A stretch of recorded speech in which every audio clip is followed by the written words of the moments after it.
माही धीरे धीरे पांव दबाकर घर से बाहर जाने की कोशिश कर रही है, इससे पहले कि कोई उसे देख ले। लेकिन गोयल निवास में ऐसा हो सकता है क्या भला?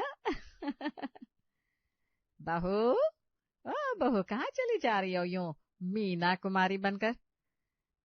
बस मम्मी जी अभी आई।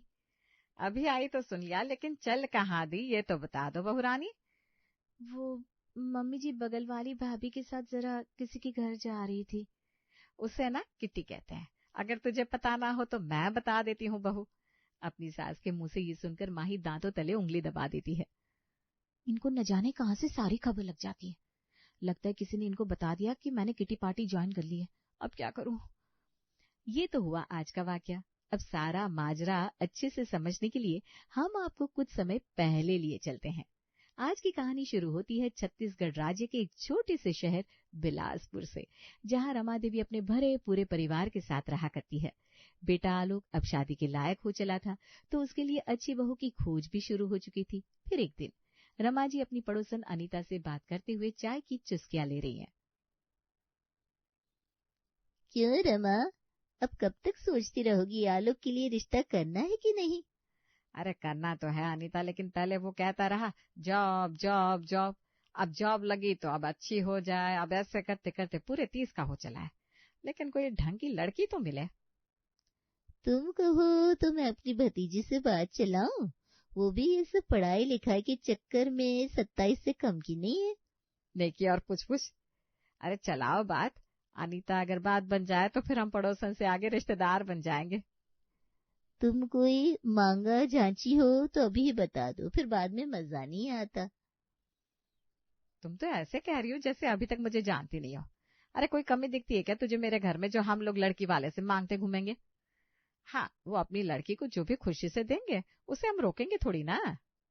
होशियार तो तुम बहुत हो रमा, आखिर में ब्रह्मास्त्र चला ही दिया। अच्छा तुम भी ना अनीता, बड़ी ही मजाकिया हो। हमें तो बस एक अच्छी लड़की चाहिए जो हमारी बात माने और उसका मान रखे, इससे ज्यादा और कुछ नहीं। ठीक है, हम आज ही अपने भैया से बात करते हैं और आपको बताते हैं। उसी दिन रमा जी की पड़ोसन अपने भाई से शादी की बात करती है और जल्दी से प्यारी सी चुलबुली सी माही का रिश्ता गोयल निवास में आता है।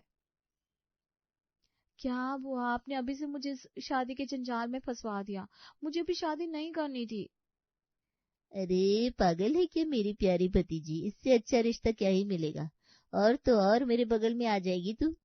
अच्छा, ऐसा क्या खास है इस रिश्ते में, मुझे भी बताओ जरा मेरी प्यारी बुआ। अरे कहीं से कहीं तक किसी दिक्कत का सवाल नहीं है। छोटा सा परिवार है, सास ससुर एक देवर और एक ननद, जिसमें से ननद की शादी हो चुकी है। तो अब वो तो बेचारी क्या ही तुझे परेशान करेगी। सास तो मानो गौ है, गौ। अच्छा बुआ। और नहीं तो क्या, और अच्छे खासे पैसे वाले हैं, लड़का भी बड़ा होनहार और स्मार्ट है। चलो अब मुझे लगता है तेरे पापा और चाचा दरवाजे पर आ गए। इधर माही अपने मन की आंखों से सपनों की हसीन दुनिया में गोते लगाने लगती है और देखते ही देखते समय बीत जाता है और माही गोयल परिवार की बड़ी बहू बनकर आ जाती है। अब जब माही की नई नई शादी हुई है, वो नए घर आकर गोयल निवास के तौर तरीके सीख रही है, लेकिन क्या वो ठीक से सीख पाएगी? आइए देखते हैं हम। माही, मैं जरा सत्संग सुनने जा रही हूँ, तो हो सकता है आते आते समय हो जाए। ठीक है मम्मी जी, कोई बात नहीं, आप आराम से सत्संग जाइए, मैं घर पर आराम से हूँ। अरे तू भी चला करना, यहाँ क्या करती रहती है घर में अकेले पड़ी पड़ी? मैं आराम से हूँ। अरे मैं तो तुझे चेक कर रही थी कि तू खुद से क्या कहती है। माही रमा जी का जवाब सुनकर चौंक जाती है। लगता है मेरी सासू माँ थोड़ा रिलीजियस है, तो अब से मैं आगे से ध्यान रखा करूंगी। अगर वो नाराज हो गई तो ये भी तो मेरी माँ समान है। अब मैं अपनी माँ को नाराज होने का कोई मौका नहीं दूंगी। अब इधर रमा जी सत्संग के लिए निकल जाती है, उधर माही सबके लिए बढ़िया सा डिनर रेडी करने की तैयारी में लग जाती है। आज तो बढ़िया सी दाल चावल सब्जी रोटी चटनी सलाद पापड़ सब रेडी करके रख दिया है, लेकिन पता नहीं मम्मी जी कहाँ रह गई। एक काम करती हूँ, पति देव को फोन घुमा लेती हूँ। आज पूरा दिन हो गया इनसे बात नहीं हुई, न जाने कितना बिजी रहते हैं दुकान पर। माही आलोक को फोन घुमाती है, उधर आलोक फोन उठाता है। हाँ माही, क्या हुआ? जल्दी से बताओ, कोई जरूरी काम है क्या? अच्छा, खुद फोन भी नहीं करते और मैं करूँ तो आप बिजी हो, ये भी कोई बात होती है क्या भला? अरे ऐसी बात नहीं है माही, आज दुकान पर बहुत ज्यादा काम है। हाँ हाँ, आपकी दुकान पर तो हर रोज काम ही होता है, रख रही हूँ, जाओ, मुझे आपसे कोई बात ही नहीं करनी। इधर पति से नोकझोंक होने के बाद तो जैसे माही का मन ही टूट गया। चलो मुझे क्या, सब बिजी है तो रहने दो। मैं तो चली मंदिर अच्छे से तैयार होकर। मेरी सास भी खुश हो जाएगी मुझे अचानक से मंदिर में देखकर। माही बढ़िया सी रेड कलर की साड़ी पहनकर तैयार हो जाती है और चल देती है मंदिर की ओर। तभी उसे रास्ते में पड़ोसन प्रिया भी मिल जाती है। माही, आज तुम बड़ी ही सुंदर लग रही हो। कहाँ जा रही हो ऐसे तैयार होकर? आप मुझे जानती हैं भाभी, सॉरी, लेकिन मैंने आपको पहली बार देखा। हाँ हाँ, क्यों नहीं जानूंगी। तुम अनीता आंटी की भतीजी हो ना? हाँ जी भाभी, बिल्कुल सही पहचाना आपने। मैं बस यही मंदिर तक जा रही थी। अरे वाह, मैं भी बस मंदिर ही जा रही थी दिया लगाने। चलो दोनों साथ ही चल पड़ते हैं। माही और प्रिया दोनों हंसी ठिठोली करती हुई मंदिर की ओर कदम बढ़ाई जा रही थी, आने वाले तूफान से अनजान।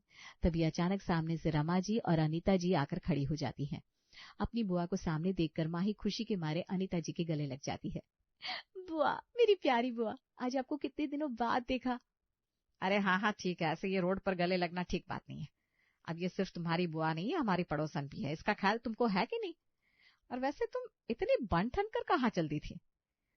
वो मम्मी जी, मैंने सोचा घर का सारा काम भी हो गया है, आप भी सत्संग में गई है तो मैं भी मंदिर में दिया लगा ही आऊं, इसलिए बस। क्या अपने मन से तुमने सारे डिसीजन ले लिए? अरे बहू, अभी हम मरे नहीं है, जिंदा बैठे हैं, चलो मेरे साथ घर। वहां खड़ी अनीता जी बस देखती रह जाती है, क्योंकि उन्हें तो ऐसा लगा जैसे रमा जी के बदलते रंग के आगे गिरगिट भी शर्मा जाए। खाने के टेबल पर सब बैठे हुए थे तब। अरे क्या हुआ रमा जी, ये आपका चेहरा यूं मुरझाया हुआ सा क्यों है? हाँ मम्मी, क्या बात है? इतना सुनते ही रमा जी अपना ट्रम्प कार्ड फेंकती है और जोर जोर से इतना बेइंतहा रोती है कि बस पूछो ना। अरे रमा जी, आपको रोते हुए पूरे 10 मिनट हो गए, अब तो बताओ आखिर हुआ क्या है? मुझसे आपका ये दुख देखा नहीं जा रहा। आज बहू मुझसे बिना पूछे मंदिर चल दे, क्या ये ठीक बात है भला? अभी ये नहीं है, मोहल्ले में औरतें बातें बनाने लगती है, लेकिन नहीं, अब मेरी कोई वैल्यू ही कहाँ रह गई है। नहीं नहीं मम्मी, ऐसी कोई बात नहीं है, आप ही को तो अभी ये घर संभालना है। अरे माही, तुम्हें कम से कम मम्मी से तो पूछना चाहिए था। अभी हमारी नई नई शादी हुई है, वही तो तुम्हें बताएंगे कि तुम्हारे लिए क्या सही है क्या नहीं है। मुझसे गलती हो गई मम्मी जी, आगे से मैं ध्यान रखूंगी। फिर 2-4 दिन बीतते हैं। घर में माही की ननद मान्या आती है। अरे मान्या बिटिया, आ गई तू? कम से कम एक फोन तो घुमा दिया कर, तेरी भाभी से कुछ अच्छा बनवा कर रखती। अरे नहीं मम्मी, अब भाभी से क्या ही काम करवाना। वैसे भी सब कहते हैं कि आपका घर तभी तक मायका है जब तक आपकी भाभी नहीं आई। क्यों भाभी, सही कहा ना? नहीं नहीं दीदी, ऐसा तो बिल्कुल भी नहीं है, मैं इसमें विश्वास नहीं रखती हूँ। बल्कि मेरा तो मानना है कि लड़कियों के दोनों ही घर होते हैं, मरते दम तक। हाँ बहू, ये तूने सही बात कही। चल, इसी बात पर तू बढ़िया सा कढ़ाई पनीर, दम आलू की सब्जी, फ्रूट रायता और कस्टर्ड बना ले, भूलना मत। ठीक है मम्मी जी, जैसा आप कहें। माही रसोई में खाना बनाने चली जाती है। इधर मान्या और रमा जी अपनी बातों में मशगूल हो जाती हैं। माँ, भाभी तो मुझे बड़ी ही अच्छी मिली है। मैंने तो आज ऐसे ही टॉन्ट मारा था कि देखते हैं क्या रिएक्शन होता है, लेकिन बड़ी ही सीधी लगी मुझे। नहीं तो क्या, और कोई होती तो भड़क जाती अपनी ननद पर। तुझे सीधी लग रही है? अरे यह मीठी छोरी है तेरी भाभी, वो तो मैंने इसे टाइट करके रखा है, नहीं तो आज इसका दिमाग 7वें आसमान पर होता। अरे अभी पिछले मंगल की बात है, बिना पूछे मंदिर के लिए निकल गई। अच्छा मम्मी, ऐसी बात है? फिर तो आपने बिल्कुल सही करके रखा है। अपनी कमान जरा सी भी ढीली मत होने देना, ऐसे ही रखना हमेशा। मैं भी अपना ननदपना दिखाती रहूंगी। थोड़ी देर में माही खाना बनाकर डाइनिंग टेबल पर लगा देती है और सबको आवाज लगाती है। मम्मी जी, दीदी, भैया, पापा जी, सब लोग आ जाइए, खाना रेडी है। थोड़ी देर में सब खाने के टेबल पर होते हैं और माही सबको खाना परोसना शुरू करती है। माही, ये दाल क्यों बनाई तुमने? मम्मी जी, मुझे लगा अब हमारी दीदी आई है तो पीली दाल भी बना लेती हूँ। वो क्या है ना, मुझे पनीर ज्यादा पसंद नहीं है और आलोक जी भी नहीं खाते, तो सोचा पीली दाल बना लेती हूँ। क्यों दीदी? भाभी, ये मेरे कंधे पर रखकर बंदूक क्यों चला रही हो आप? आपको और भैया को पीली दाल खानी थी तो मुझे बीच में क्यों ला रही हो? और बहू, जब तुमको कहा ही नहीं था तो पीली दाल बनी कैसे, मुझे इतना बताओ तुम। माही के पास अब कुछ भी जवाब नहीं था, वो शांत खड़ी रही।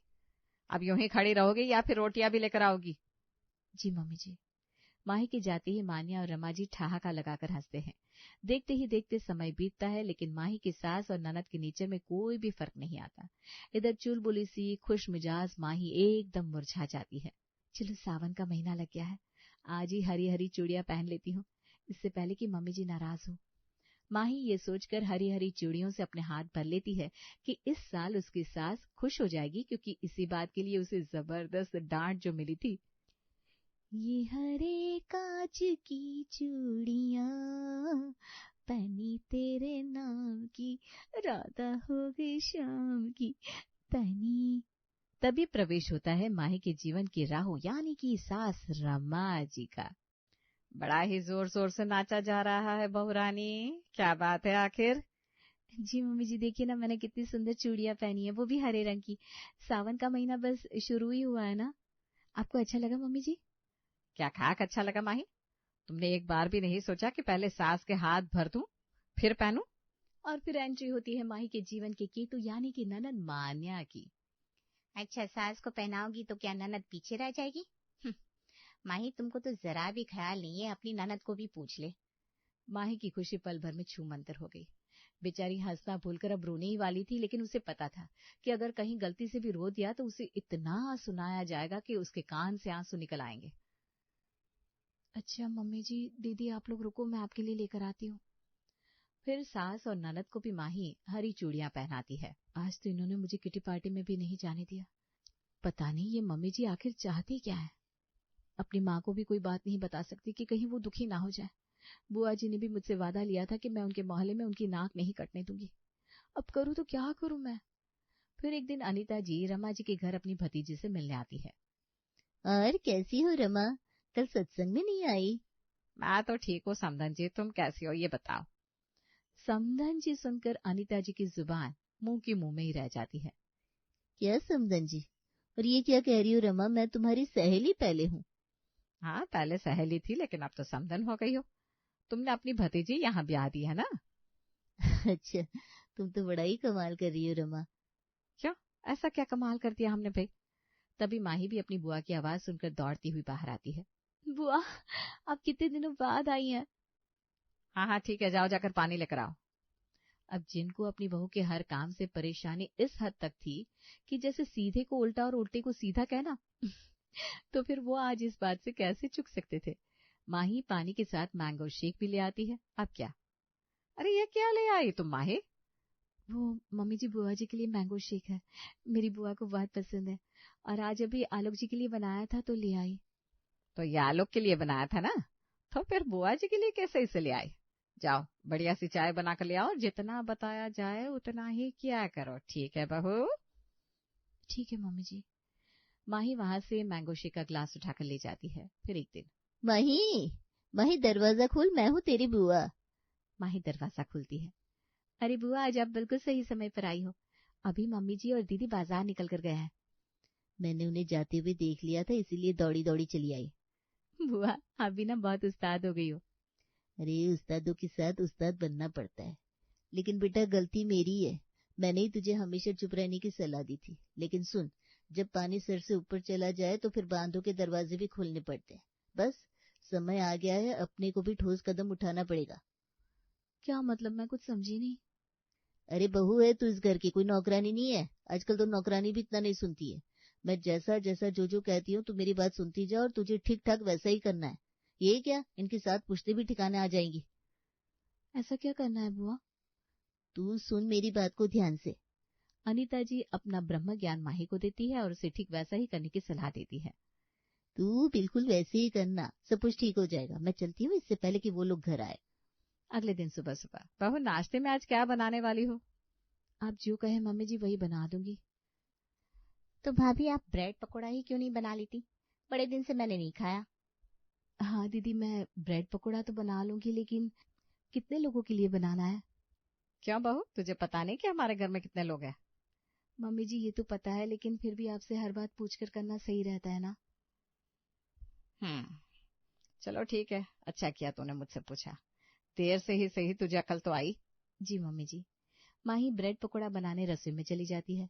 फिर थोड़ी देर में रसोई से आवाज आती है, मम्मी जी ब्रेड पकौड़ा बनाने के लिए कितना बेसन लगेगा? रमा जी पहली बार माही के मुंह से ये सवाल सुनकर चौंक जाती है। कितना बेसन लगेगा? अरे तू तो ऐसे कह रही है जैसे तू पहली बार ब्रेड पकौड़ा बना रही है। नहीं मम्मी जी, मैंने आपको अभी भी बताया ना कि मैंने सोच लिया है, मैं हर काम आपकी सलाह से ही किया करूंगी। अच्छा ठीक है, आती हूँ मैं। रमा जी माही को बेसन बताकर आकर जैसे ही बैठती है वैसे ही फिर से रसोई से आवाज आती है, मम्मी जी इसमें कितनी हल्दी डालनी है? अरे बहू कहीं तू पागल तो नहीं हो गई? अरे ये भाभी आज ऐसा बिहेव क्यों कर रही है? माही की आवाज फिर से रसोई से आती है, दीदी आप ही आकर बता दीजिए कितनी हल्दी डालनी है। मानिया जाकर हल्दी डाल देती है। दीदी इसमें कितना पानी लगेगा, प्लीज आप ये भी बताकर जाइए। मानिया पानी निकाल कर देती है। अब जैसे ही मानिया फिर से जाकर बैठती है माही की आवाज आती है, मम्मी जी कितने आलू उबालने रखूं, 8 या 9? अरे बहू तो अपने हिसाब से कर ले। तभी वहां कुकर लेकर आती है। नहीं मम्मी जी आप जितने बताएंगे मैं उतने ही आलू रखूंगी, बताइए ना प्लीज मम्मी जी। जैसे तैसे करके माही सबको ब्रेड पकोड़ा बनाकर खिला देती है। अब अगले दिन रमा जी की चचेरी बहन आने वाली थी। बहू आज तो कड़ी पकोड़ा बना ले, वो तेरी मौसी जी आ रही है। ठीक है मम्मी जी। माही कड़ी पकोड़े की तैयारी करती है। उसके बाद जैसे ही पकोड़े बनाने जा रही थी अपनी सासू माँ को आवाज देती है, मम्मी जी कड़ी पकोड़े में कितने पकोड़े की जरूरत होगी, प्लीज बता दीजिए। अरे गिनकर बना ले। नहीं मम्मी जी मैं चाहती हूँ कि सब आप ही बताओ ताकि मुझसे कोई गलती ना हो। पकोड़े कब से गिनकर बनने लगे, अरे तू भी ना कमाल करती है। नहीं मम्मी जी लेकिन मैं आपकी इजाजत के बिना इस घर का एक तिनका भी इधर से उधर नहीं होने दूंगी। इस घर में जो आपकी जगह है वो ऐसी ही रहेगी। मैं आपका सम्मान कम नहीं होने देना चाहती, इसलिए आप मुझे बताइए कि कड़ी में कितने पकोड़े डालेंगे। अपने घर में 6 लोग हैं, 7वीं मौसी, तो हर एक की कटोरी में 4 पकौड़ी तो जानी चाहिए, 28 पकौड़े बना ले। ठीक है मम्मी जी। माही सबके लिए कड़ी पकौड़ा बनाकर टेबल पर लगाती है। सब कड़ी पकौड़ा एंजॉय कर रहे थे तभी, भाभी आज तो कड़ी वाकई कमाल की बनी है, और पकोड़े कितने सॉफ्ट है, जरा और पकोड़े तो देना। हाँ वाकई में पकोड़ा बहुत अच्छा बना है, मुझे भी जरा 2 पकोड़े दे दो। मम्मी जी आपने भैया को बताया नहीं क्या, हमने हर एक के लिए 4 पकोड़े बनाए थे। आप बताइए मैं कहाँ से 5वां पकोड़ा लेकर आऊं। तू मेरे में से ले ले अमित, मुझे नहीं चाहिए पकोड़े। अरे तो मुझे तो चाहिए ना दीदी, और आपके यहाँ पकोड़े गिनकर डालते हैं ये तो मुझे पता ही नहीं था। अगली बार से मेरे लिए 8 पकोड़े बनाना। हाँ बहू रानी। मौसी जी मैं आपकी इसमें कोई हेल्प नहीं कर सकती, इसके लिए तो आपको मम्मी जी से ही सिफारिश लगानी पड़ेगी। मम्मी जी बताओ ना 8 पकोड़े बना दूं क्या मौसी के लिए? जा जाकर सबके लिए पानी लेकर आ। मम्मी जी पानी ग्लास में लाऊं या जग में? अब रमा जी गुस्से में माही की ओर देखती है। माही सीधा किचन की ओर दौड़ लगाती है। अब माही हर छोटा बड़ा लंबा चौड़ा बारीक महीन काम अपनी सास और ननद से पूछ कर ही करती। आखिर 15 दिन के अंदर ही सास और ननद इतने परेशान हो गए कि ननद अपने ससुराल भाग गई और रमा जी ने अब बहू को अपने डिसीजन लेने की जिम्मेदारी खुद ही दे दी।